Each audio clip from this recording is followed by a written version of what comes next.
Sierra Halstead, Osceola FCCLA, Level 2. Hi, I'm Sierra, and today I'm going to share with you my journey of discovering what I want to do with my life and who I want to be.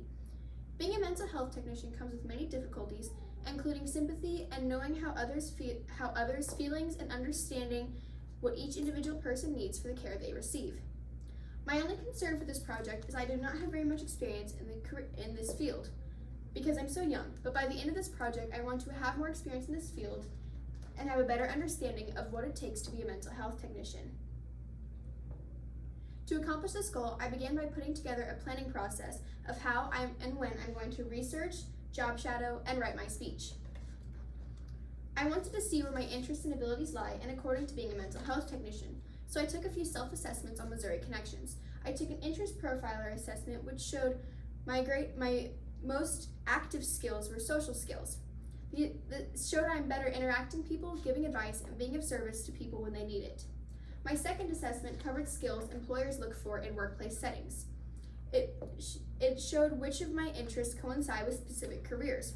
My top 4 skills were working together with coworkers and people at my level, being ethical and professional, and working well with others and including everyone.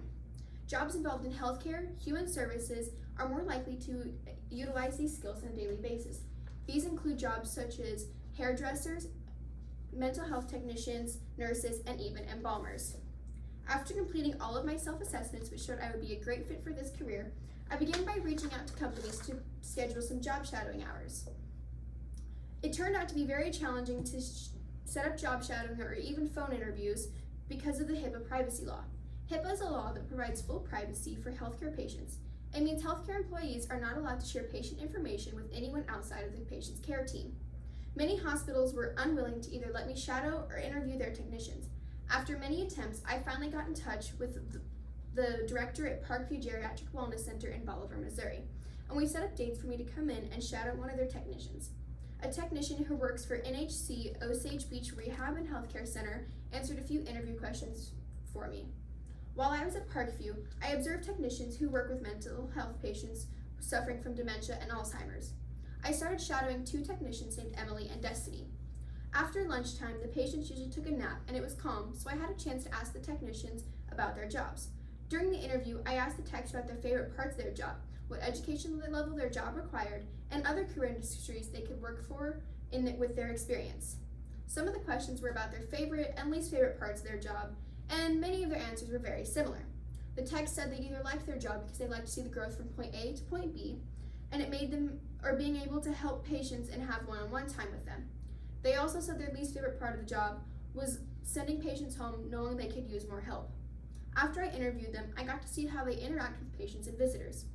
Interacting with patients was kind of strange for me because I was uncomfortable and I wasn't sure if something I said may trigger them or their disease. After a while, I figured out what was okay to say and what wasn't. The technician from NHC, named Hannah, answered a few questions about her job and her prior experience. She had previously been a CNA and a CMT for a total of 6 years. These jobs are very good for prior experience in the medical field. She told me her job required her to work together and think critically all the time. She said perspective is the most valuable lesson she could have learned, and that everyone feels pain and emotions differently. It's very important because someone may be having a heart attack and you might think it isn't as serious because of the way they describe their pain. The insight she provided helped me understand that not every patient is the same and that their individuality and who they are is important when understanding how they feel things and how to help them. This is what I want to do with my life. I want to make a difference and I want to help people who cannot help themselves just like someone did for me. I want to see the change in people and the growth from point A to point B, and I want to know how they feel about themselves and understand how their mind works, just like Jane Goodall said. Every individual matters, every individual has a role to play, and every individual makes a difference. I have had a personal experience as a patient in a mental facility similar to Parkview. I spent 2 weeks in a short-term mental facility called Royal Oaks. While I was there, one of the technicians shared her personal experience with me and helped me tremendously. Her personal story showed me how my illness doesn't control my life. She helped me understand that I can overcome what I was feeling and I can get better. I want to show someone that things get better and life goes on. I want to help someone understand that what's going on in their life right then may feel like it's the end of the world, but it isn't. I found out their jobs aren't as easy as they seemed. It is hard when you make a connection with a patient and then they go home and you don't know if they're doing better or if they're getting worse. It's hard not to worry about them after they leave. I had to learn that I needed to spend time with patients and learn to establish connections with them. I had a really hard time when a patient was upset or combative towards patients or other staff members.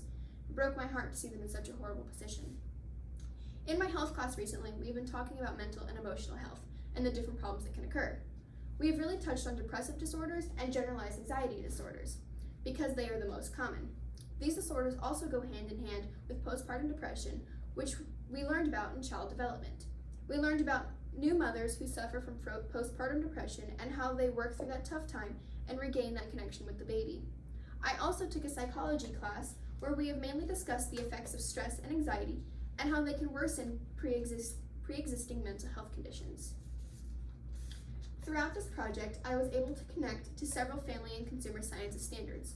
Standard 1.2, which deals with demonstrating my knowledge and skills in school and in a workplace setting. I connected with this standard by utilizing career connections and taking many assessments and conducting job shadowing experiences. The next standard I related to was standard 4.5, demonstrating which handles maintaining a positive attitude with everyone in a professional setting. The last standard I related to was 4.6, demonstrating professional practices in a workplace setting and professional settings. This is similar to the last standard because this field requires me to work with people from all over the country. I researched a few different colleges with programs relating to being a mental health technician, such as the University of California, Los Angeles, University of Central Missouri, and Missouri State University. UCLA has quite a few social service programs, as does UCM and MSU. UCLA offers 4 different programs of social services and 3 programs of psychology. MSU and UCM have a combined total of 3 programs in social work and 4 programs in clinical psychology.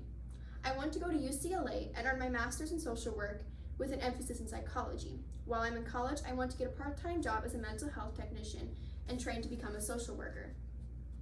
Throughout this project, I learned that not everyone can get the help they need when they need it. It takes time and a little help from someone else to get better. Always put yourself in someone else's shoes and don't be so quick to judge. While completing this project, there were many obstacles that delayed this project. I had a hard time job shadowing technicians and getting interviews because of the COVID-19 virus. This became an issue, and only one business was willing to let me job shadow under the conditions that I follow COVID protocols. Another issue that hindered the progress of the startup was the absence of our FCCLA advisor. We have an interim advisor standing in, but it was her first year, so she was still getting to know the process of FCCLA. This made it difficult for our chapter to get everything completed. This project has been very beneficial to me, and I was able to make connections with people I would have never met had it not been for this. It helped me gain experience in the career field I wish to pursue in the future. Thank you for your time.